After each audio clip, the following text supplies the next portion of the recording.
Áine Lawlor, welcome to Donegal. Well, no, so I'm so pleased to be here. And it really is a pleasure to meet you and to have you here. And so many people, of course, consider you a friend because long before you joined, if I may use the term that you've used yourself, the cancer community, Yes. You are such a well-known broadcaster. That voice is known the length and breadth of the country. In a way, that's the privilege of doing our work, isn't it? You know, we just turn into work every day, we just do our job. We're privileged to meet all kinds of lovely people. And along the way, and I suppose it was only when I got sick I really realised this, people do feel, because, you know, you're there day after day, they hear you when, on good days and bad days, when you're annoying them and when you know, they're you pleased or interested in something that you're asking about. So it's a privilege to be let into people's lives, and in a way it taught me to respect our work a lot more, and what we're transmitting to people. You know, it's a very precious thing, and we don't know. People are listening and watching us in all kinds of circumstances, you know, so it's our job to be as fair and as humane, I think, as we can be. And when you had your diagnosis, and since then, was that support from those invisible people very important? Yeah, it was. And again, and I think Magella has spoken about it. I don't think Magella gets how important it was, her appearance on the Late Late Show, what it said to so many women. Because I remember in my mother's generation, you know, women who got cancer went indoors, were bald indoors, Yes. got sick indoors, cried indoors, and would either come out in a coffin or walking. And I think these days, and I know it can be really difficult for people with other kinds of cancer, feeling sometimes, you know, breast cancer almost dominates the media, and you know, sometimes they feel if you go to a survivors meeting it'll be dominated by women with breast cancer. But in a way I think we're the vanguard of getting a whole community to talk about cancer, because actually what they're learning now about cancer is it doesn't matter whether you get it in the breast or in the tummy, you know, it's actually the change down at the cell level that defines it. Yes. So yes. I think we're a vanguard for a community, because women have always minded other women with cancer, but also have been in the campaign of the demand for new drugs being brought to market, and for drug companies and health services to give us the facilities we need. There's been a huge impetus behind the development of the services in this country, and I think that's the value of an event like this, that it celebrates the work of all those women, you know, the women who've survived, the women who've died, and the women who've minded and drived and cooked the dinners. And if I may turn that comment you made yourself back on you, because what you did after your diagnosis, you went, for want of a better word, public. You were a public figure anyway, so you could have just as easily withdrawn, but you spoke about it, you wrote about it, you did various interviews, you told different people about how you coped. You mentioned gardening. You see, so you have really used your diagnosis and your sort of brush with cancer in a very positive way too. But in a way, it's because you've got so much to give back, because when you were sick you depended so much on the kindness of others, and I was given so many prayers, so many, you know, kind thoughts, kind moments, kind gifts, just acts of kindness. And I remember when I moved on to the radiotherapy stage, I was lucky, I live in Rathmines in Dublin. I was able to go down to St. Luke's, just walk down the road to get my radiotherapy every day. And it was lovely, I loved it there, it's a great place. And I met a woman there who had children like me. We were both bald, both there for the same reason. But she lived in Donegal. And so to get her radiotherapy, she had to get the bus up every Monday. Yes. And I would see that bus going back every Friday, because people would stay in St. Luke's. And I know St. Luke's minded her brilliantly, but I know my children, I wouldn't want any child to have to go through worrying about a parent with cancer, even these days. And I know she had the same worries, and she was far away from home. And because of her and because of that bus, I wanted to be here today when I was asked, because it's a difficult time, made more difficult for many people because of where Of course. you are. Of course. And because of that's the way the services are configured, and that does make it harder. And she was lovely, that lady. I can't remember any names. I've still got chemo brain for names. But I haven't forgotten that lady, and I hope she's well, actually, and I hope her kids are well. And if I may ask, how traumatic is it for a woman when they start chemo, when they lose their hair? I know it's a strange question perhaps, but I'm sure it is something that is very difficult. I think that's again why Magella on the Late Late, because it was very brave, and it was, the process of cancer, whether it's bowel cancer and having a bag, or whether it's breast cancer and the surgery and the hair loss. Everyone has a moment in the shower or in the bathroom where you see yourself, and you have to take a deep breath. And again, those are the things that people can almost feel ashamed about, those kind of private losses.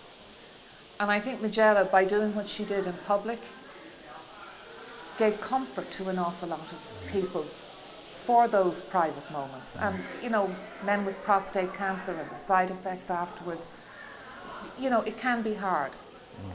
But I think in the sharing, I was with Michael Murphy the other day, and he was talking about his cancer treatment, and talking about an awful lot more as well, but the impact on him. And it's just marvellous the way that this can be shared now, and I think that people can, feel that they're not the only ones, or feel even that, it might be sad, but there's humour and humanity there too.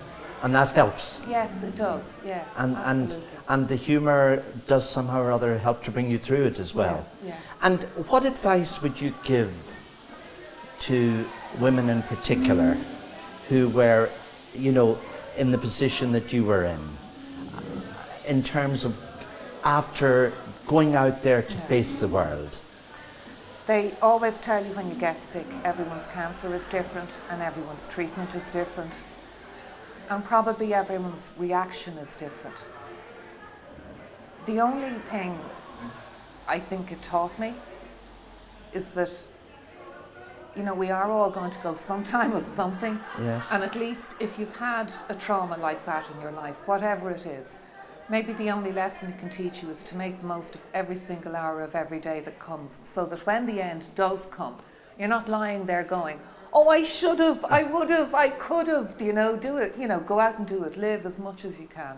And do you actually do that? Do you actually? Oh, not as much as I should, but I try to remember, I try to remember to be grateful, for, because again, there are, but I know young people who've had cancer. Yes. There are lots of people who are in worse situations than any of us, most of us can think of on a given day. And so it's to be grateful, because so long as we're drawing breath, it's better than the alternative, really. And how do you be strong for your children?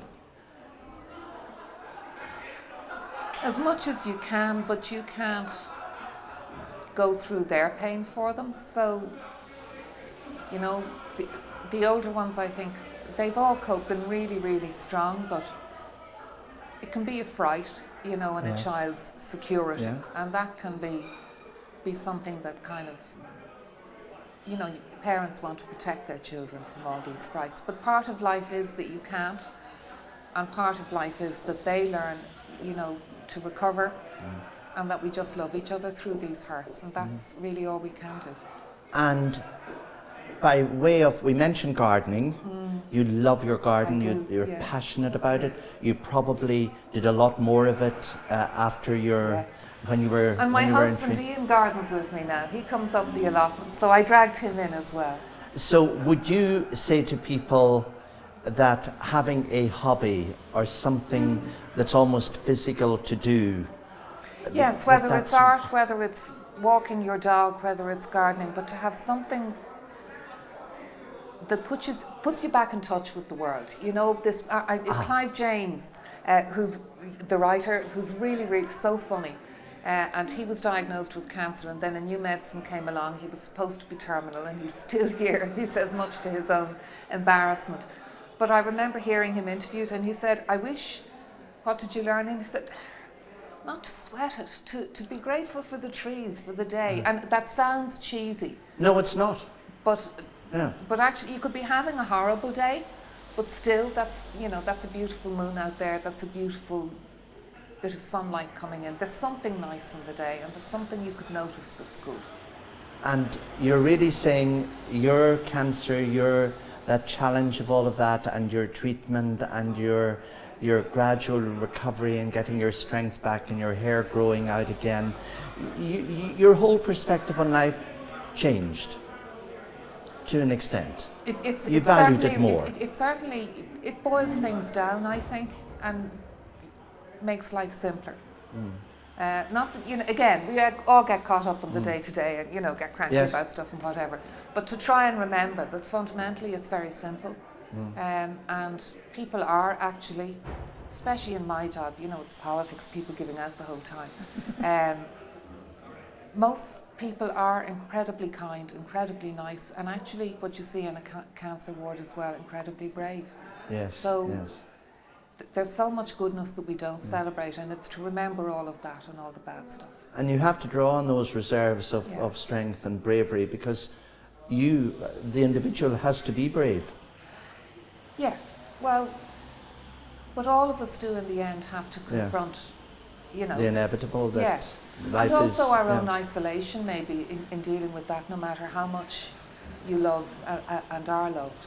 But also to appreciate along the way the kindness of so many people, that we are all kind of each other's candles against the darkness, if you like. Yes, that's true. Yeah. And your first visit to Donegal, no? You've been before? No, oh, absolutely, yes, Yeah. on visits, but not since my oldest was about 9. Oh. Yes, so I'm well overdue this visit. Well overdue. And yes, and I've been here for audition and things like that. Yeah, but that doesn't count. But that doesn't count, because that's getting out of the car, going into sort of a ballroom, and sort of, as you say, fighting with politicians all day long or whatever. No, never. Oh, you do it very well, and we must invite you back.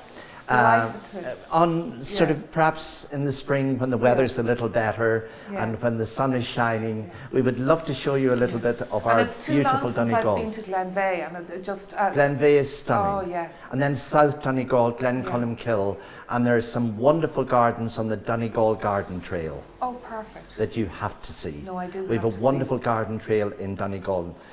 Glenveigh, of course, is one of them, but we have beautiful gardens right down to Mount Charles at Salt Hill Gardens, and I've read about these gardens. Beautiful I've seen gardens, photographs, but I have so we will do an official tour for you. Áine Lawlor, a delight to meet you, and thank you for all you've done as you've gone through your cancer journey. Marvellous. Thank you for what everyone has done for me, and good luck to the people on that bus. Thank you indeed. That's very important.